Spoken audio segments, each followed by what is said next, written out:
પારણો લઈને સામટી ગયા. ભાગ બીજો. જુનાડી સાહેબ પહોંચી જતા ને લેવાના હતા મારા માસી એમને 10 વાગ્યા આવીને બેઠા હતા ને અમે આયા હતા 2 વાગે. સ્વાગત નહીં કરો કે આપ અમારા સ્વાગત વાળી આટલા મોડા જાત એ વિચાર છે શરમ વગર ને ગાધા વગર હેડી આવે. બકરાન જેમ ડાલામ ભરાઈ જતા ને થઈ જાય હેડતા. હટ ખાવા ભેળા કરો. વિકાસ એટલો બધો થઈ જતો કે શેતરની વસવસ બસો હેડવા મળી તો ક્યાં ટિકટોક પાછો આવવાના સમાચાર હોબળીને અમુક પ્રજા એક્ટિવ થઈ ગઈ છે. સામટી નાઠોણી વાત મંજિલ ઉપર પહોંચી જાય પણ યજમાનો સે મોણ નોમ રાખે મકઈ. ચા ઉકળીને મારી પેલા ઠરી ગયો. ચા હંગાત આપણે કોઈ લેવા દેવા નથી. આપણે તો નાની નાની વાતો કહેવા ન હોય સમજી જવાનું.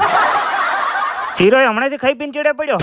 મોડા એ વાત નો અમને હવે જરાય દુઃખ નથી. કેમ કે આ ગામમાં રહી તો અમારાથી મોડા આવ્યો. જેના માટે ઘોડિયું લાવી એને હવે યાદોડી દો ને કે એને ખોટું લાગશે. એના મમ્માના હાથે યાદોડવાનું ચાલુ કરી દીધું. એના મમ્માએ હાલા ગાઈ લીધા. હુલ્લુલુલુ હાલિયો તારો બાપ ટાલિયો.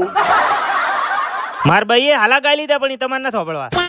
ભારતના લોકો પાસે પૈસા ઓછા છે બાકી તો ચાઇના ને પાછળ છોડી દે. Made in મકઈ. આવા લોકો તો ઘરની બહાર જ ના નીકળાય. મન નથી લાગતું કે આ પ્રજા આજ કોઈના ઘરની ચાકોડ વધવા દે. મારું નોન ચકડું ફુલાવર. મહિલા મંડળ એમની મંડળીમાંથી ઉભું થાય એમ નતું ધરુપાનું બેહાડી દીધું ડાલામ. હા હવે જો વળીને આવતા નહીં. ડાલુ લઈને રવાના થઈ જતા પણ આ ચીડે કોણ લબડી રહ્યું. 10 વર્ષના છોકરાના બાપ થયા પણ તોય હજી છોકરાવાળી હરકત મેલી નથી.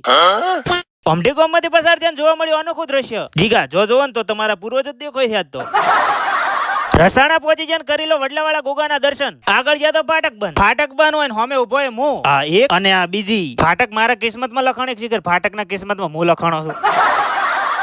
ફાટક ખુલી જઈને ડીસાના પુલ ઉપરથી ડાયરેક્ટ 4 રસ્તા. રસ્તામાંથી ચડાયેલા મોણન રસ્તામાં ઉતારી દીધા ને બાઇક કઈને થઈ ગયા ઘરે રવાના. 100 પોસ્ટ થતા સુધી આપણે 10K પૂરા કરવાના છે. લાઈક ને ફોલો કરતા જાજો.